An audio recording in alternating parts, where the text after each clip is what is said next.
Hello everyone, welcome you all at my YouTube channel the nursing academy. Myself Purnima. आज हम discuss करेंगे important questions जो लगभग सारे कॉम्पिटिटिव एग्जाम में पूछे जाते हैं। आज हम इंट्रोडक्शन ऑफ पीडियाट्रिक नर्सिंग से पूछे जाने वाले क्वेश्चंस डिस्कस करेंगे। यहाँ पर इंट्रोडक्शन से बनने वाले सभी छोटे से छोटे क्वेश्चंस जो कॉम्पिटिटिव एग्जाम के लिए इंपॉर्टेंट है आज हम डिस्कस करेंगे। सो बिना टाइम वेस्ट किए स्टार्ट करते हैं आज का first question is who is the father of paediatrics. बहुत ही simple but very important question. यहाँ पर ऑप्शन दिया हुआ है कश्यप आजीविका, Abraham Jacobi, Hippocrates, Claude Bernard. तो यहाँ पर जैसा कि सभी को पता है फादर ऑफ पीडियाट्रिक्स किसे कहा जाता है, तो बी ऑप्शन यहाँ पर सही है। Abraham Jacobi is known as the father of paediatrics. यहाँ पर बाकी ऑप्शन जो दिए हैं उनके बारे में भी जान लेते हैं। कश्यप आजीविका is known as the first Indian paediatrician, Hippocrates father of medicine, Claude Bernard father of physiology. तो यहाँ पर एक क्वेश्चन से आप ढेर सारे क्वेश्चन प्रिपेयर कर सकते हैं। Next question is universal children's day is celebrated on 8 March, 14 November, 29 September, 1 December. तो यहाँ पर जैसे हम सभी को पता है यूनिवर्सल चिल्ड्रंस डे कब सेलिब्रेट किया जाता है, यहाँ पर ऑप्शन दिया हुआ है। तो 8 मार्च जानते हैं, यहाँ पर वीमेंस डे सेलिब्रेट किया जाता है। इसके अलावा 29 सितंबर हार्ट डे सेलिब्रेट किया जाता है। इसके अलावा 1 दिसंबर एड्स डे। तो यहाँ पर कौन सा ऑप्शन बचता है, बी ऑप्शन। तो यहाँ पर बी ऑप्शन सही है। 14 नवंबर को यूनिवर्सल चिल्ड्रन डे सेलिब्रेट किया जाता है। इसके अलावा जैसे हमने बताया कि 8 मार्च को वीमेंस डे सेलिब्रेट किया जाता है, 29 सितंबर हार्ट डे, 1 दिसंबर एड्स डे सेलिब्रेट किया जाता है। थर्ड क्वेश्चन पर चलते हैं। The modern concept of paediatric nursing is. Modern concept paediatric nursing का क्या है, short term care of child, बच्चों को छोटे टाइम के लिए केयर प्रोवाइड करना, basic care of child, basic care provide करना, continuous and preventive care of whole child, continuous और प्रिवेंटिव केयर बच्चों को प्रोवाइड करना। इसके अलावा terminally ill care of child, बच्चों को last stage terminally ill care provide करना बच्चों को लास्ट स्टेज पे। तो यहाँ पर 4 ऑप्शन दिए हुए हैं modern concept of paediatric nursing का, इसमें से कौन सा है। तो जैसा कि हम सभी को पता है पीडियाट्रिक नर्सिंग में बच्चों को कौन सा केयर प्रोवाइड करते हैं, तो शॉर्ट टर्म के लिए केयर नहीं प्रोवाइड किया जाता है, उन्हें छोटे टाइम के लिए केयर नहीं प्रोवाइड किया जाता है। बेसिक केयर ऑफ चाइल्ड, बच्चों को बस बेसिक केयर नहीं दिया जाता है, यहाँ पर सभी टाइप के केयर दिए जाते हैं। इसके अलावा terminally ill care of child, बच्चों को लास्ट स्टेज पे केयर नहीं प्रोवाइड किया जाता है, उन्हें शुरू से लेकर लास्ट तक कंटिन्यूस और प्रिवेंटिव केयर प्रोवाइड किया जाता है। तो यहाँ पर सी ऑप्शन सही है, कंटिन्यूस एंड प्रिवेंटिव केयर। बच्चों को डिजीज होने से पहले से ही केयर उन्हें प्रोवाइड किया जाता है ताकि डिजीज होने से प्रिवेंट किया जा सके। तो यहाँ पर प्रिवेंटिव केयर उन्हें प्रोवाइड किया जाता है। तो इसका मॉडर्न जो कॉन्सेप्ट पीडियाट्रिक नर्सिंग का आया है उसमें यही आया है कि बच्चों को कंटिन्यूस और प्रिवेंटिव केयर प्रोवाइड किया जाए। नेक्स्ट क्वेश्चन पर चलते हैं। Paediatric care is given from. यहाँ पर इससे क्वेश्चन पूछे जाते हैं कि पीडियाट्रिक केयर कब से कब तक दिया जाता है। तो ये तो हम सभी को पता है कि पीडियाट्रिक के अंदर कंसेप्शन टू एडोलसेंट तक एज तक केयर प्रोवाइड किया जाता है। बट यहाँ पर क्वेश्चन बनता है कि डेवलप्ड कंट्री में और डेवलपिंग कंट्री में जो एज है कब से कब तक दिया जाता है पीडियाट्रिक केयर। तो यहाँ पर डेवलप्ड कंट्री की बात की जाए तो कंसेप्शन टू एडोलसेंट एज तक के अंदर यहाँ पर 0 to 16 ईयर्स तक एज ग्रुप को केयर प्रोवाइड किया जाता है।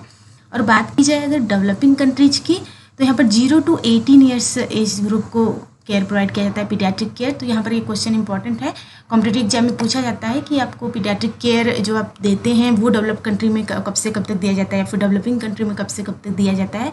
तो आपको ये चीज़ ध्यान रखना है कि कंसेप्शन टू एडोलसेंट एज तक देते हैं, बट जो एज ग्रुप आता है डेवलप कंट्री में जो केयर प्रोवाइड किया जाता है वो 16 ईयर्स तक प्रोवाइड किया जाता है और डेवलपिंग कंट्री में 18 ईयर्स एज ग्रुप तक प्रोवाइड किया जाता है पीडियाट्रिक केयर। नेक्स्ट क्वेश्चन पर चलते हैं। First printed book on paediatric was Italian in 1472 by Bagellardo is. Book का क्या नाम था, यहाँ पर पूछा है। फर्स्ट प्रिंटेड बुक जो था पीडियाट्रिक का वो इटालियन था, 1472 में यहाँ पर पब्लिश किया गया था, प्रिंटेड किया गया था यहाँ पर। और किसके द्वारा, तो बैगलाडर के द्वारा। इसका नेम यहाँ पर पूछा है, तो यहाँ पर ऑप्शन दिया हुआ है book of children, little book on disease in children, Wong's, notes on nursing. यहाँ पर ऑप्शन दिया हुआ है। तो बैगलाडर के द्वारा जो प्रिंटेड बुक था वो इटालियन में था, फर्स्ट बुक जो लिखी गई थी वो इटालियन में था। तो यहाँ पर बुक ऑफ चिल्ड्रन ये एक इंग्लिश बुक है तो ये नहीं हो सकता है यहाँ पर। इसके अलावा वॉन्ग्स जैसे हम सभी को पता है कि पीडियाट्रिक बुक है, one of the paediatric book.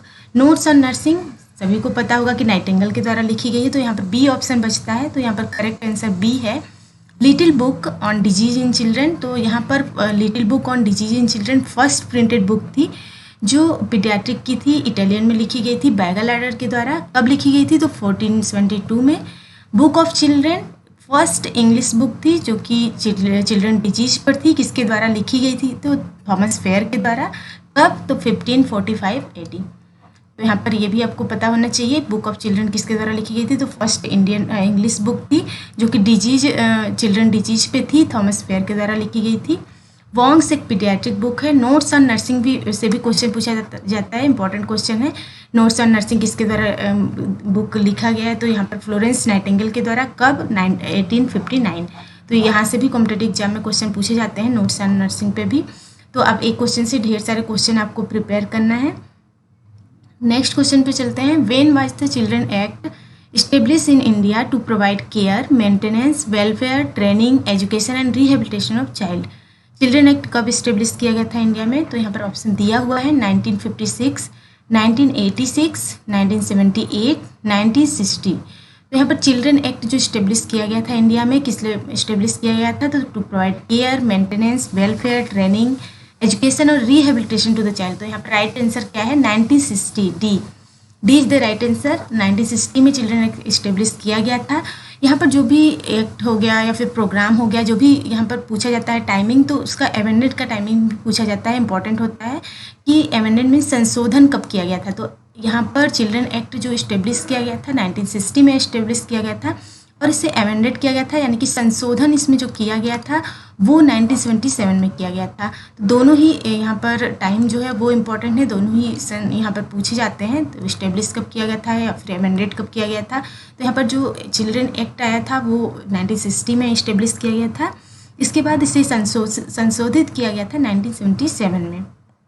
इसके अलावा यहाँ पर आपके लिए ये भी जानना जरूरी है कि जो 1956 जो ऑप्शन दिए हुए हैं, 1956 में यहाँ पर the Hindu adaptation and maintenance act आया था। 1986 में द चाइल्ड लेबर एक्ट आया था जिसमें प्रोविजन और रेगुलेशन एक्ट था। इसके अलावा 1978 में the child marriage restrain act आया था। तो ये एक्ट जो है वो भी इम्पोर्टेंट है, इनका टाइमिंग आपको पता होना चाहिए, कब इस्टेब्लिश किया गया था। नेक्स्ट क्वेश्चन पर चलते हैं। Basic rights of child care, कितने बेसिक राइट्स हैं चाइल्ड केयर के? ये भी बहुत ही इजी क्वेश्चन है बट वेरी इंपॉर्टेंट क्वेश्चन है। यहाँ पर ऑप्शन दिया हुआ है 8, 10, 12, 14। तो यहाँ पर जैसे हम सभी को पता है कि 10 राइट्स हैं चाइल्ड केयर के, तो बी ऑप्शन यहाँ पर सही है। Declaration of the rights of the child कब हुआ था? तो यहाँ पर आपको पता होना चाहिए कि 20 नवंबर 1959 को डिक्लेयर किया गया था राइट्स ऑफ द चाइल्ड। इससे भी क्वेश्चन पूछे जाते हैं कि declaration of rights of the child कब हुआ था? तो आपको पता होना चाहिए कि 20 नवंबर 1959 को डिक्लेयर किया गया था rights of the child. Rights of the child सभी को पता होना चाहिए, एज ए नर्सेस सभी को पता होना चाहिए कि राइट्स ऑफ द चाइल्ड कितने हैं, क्या क्या हैं, जिससे कि वो केयर उस तरह से चाइल्ड को प्रोवाइड कर सकें। Next question. The government of India adopted a national policy for children in August 1974, September 1972, January 1980, December 1978। Government of India ने Indian national policy for children कब अडॉप्ट किया? तो यहाँ पर राइट आंसर हो जाएगा अगस्त 1974। अगस्त 1974 में गवर्नमेंट ऑफ इंडिया ने national policy of children adopt किया था। Next question.